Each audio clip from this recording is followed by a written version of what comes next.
Good morning, everybody. We're out just checking on stuff, just checking the gardens and seeing what needs done, how everything's doing. We're back in the orchard windbreak garden. And see, I don't know if you remember, about 3 weeks ago, the kids and I took a bag of field radishes and just spread them all over. That's all this green coming up. We spread them simply, honestly, for ground cover and to build the soil back up, because the soil is really depleted back here. And radishes are really good at fixing nutrients and also breaking up the soil compaction. So that's what we did here. We're looking at some cherry bushes this morning. That's where we're starting. And these are new. This is also our drip line that we put in to water the orchard. So you're going to see bits of that. And there's these little nozzles that actually let the water out just at the tree. So I'm not watering extra stuff back here. There's supposed to be stuff other than radishes coming up here. There is not at the moment.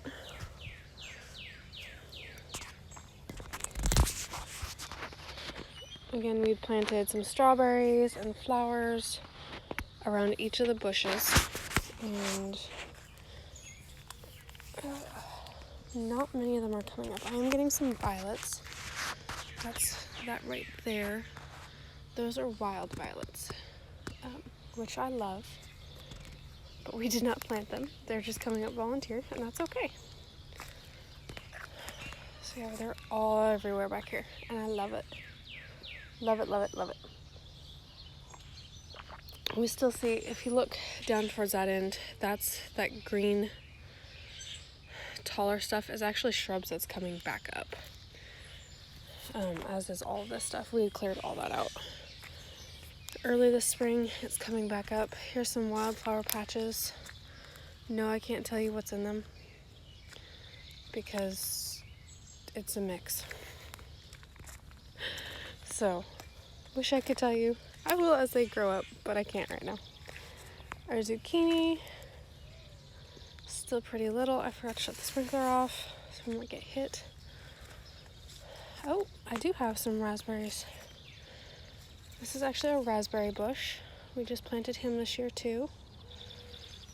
He's got something growing on him. So we need to definitely figure out what that is and get rid of it. But yeah, I've got some red raspberries growing, which was a surprise. I was not expecting those this year. These could probably honestly use a drink again. Oop, I've got a zucchini blossom. This is another zucchini patch. I only intended on planting 1 hill of zucchini until my son decided to rip open the entire package. And then I couldn't seal the package back up, so we planted all of it. Moving to the sunnier spots here. This is actually a comfrey that I just planted. I need to knock some of this grass back again. There's supposed to be strawberries in there too someplace.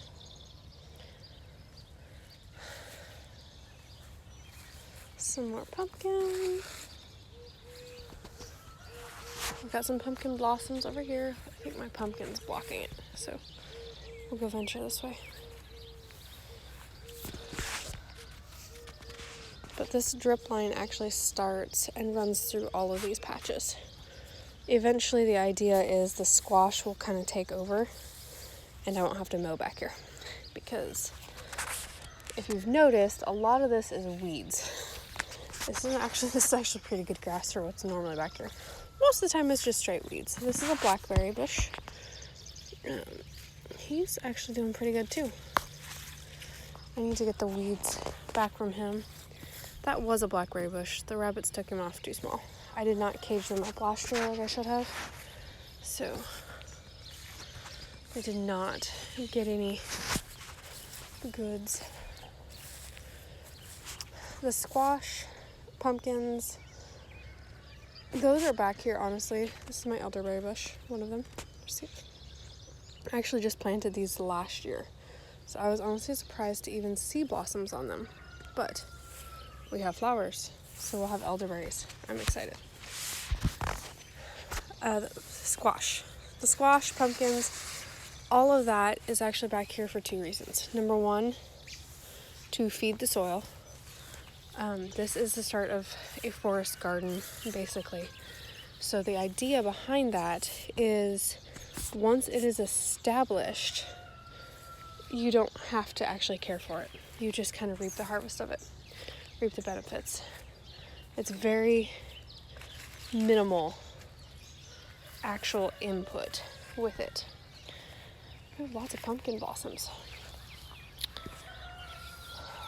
So the idea behind, and eventually I'll have stuff all over as these trees mature and plant things under their canopy.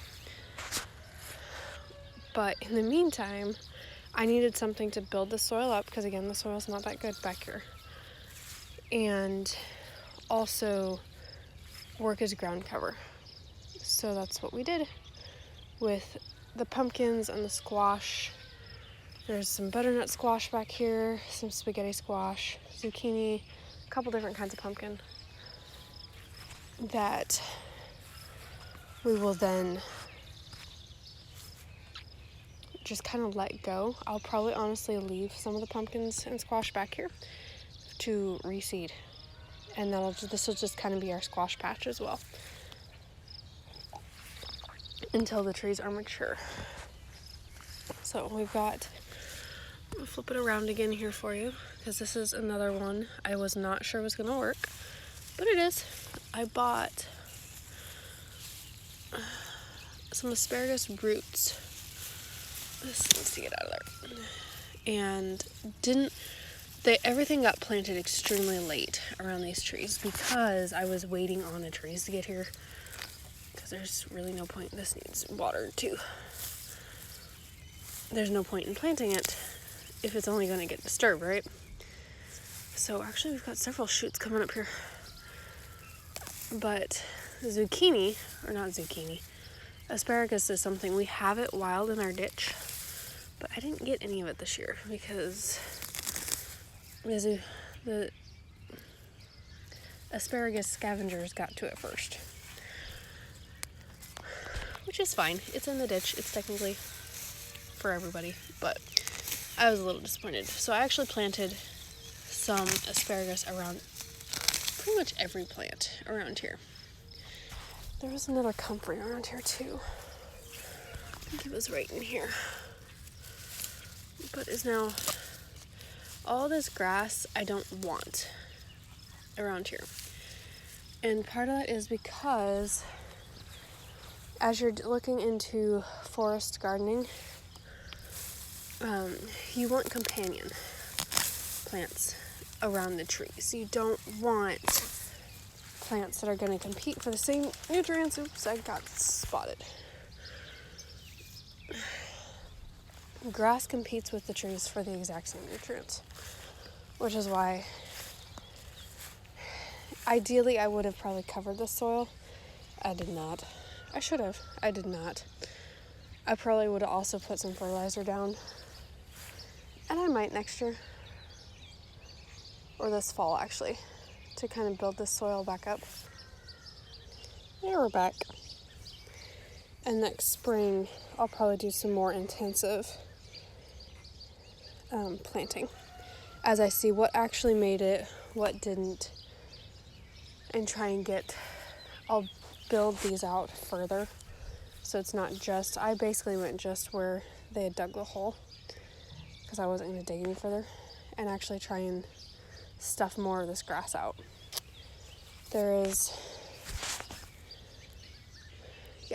We'll just go with that. We've got one more tree over here, and he's actually kind of off by himself. But I thought he had something. But I also saw the chickens pecking in this one yesterday, so nope. But yeah, that's the beginnings of our forest garden. We will get to tag along as we learn and grow and develop it as it changes. So we will talk to you all later.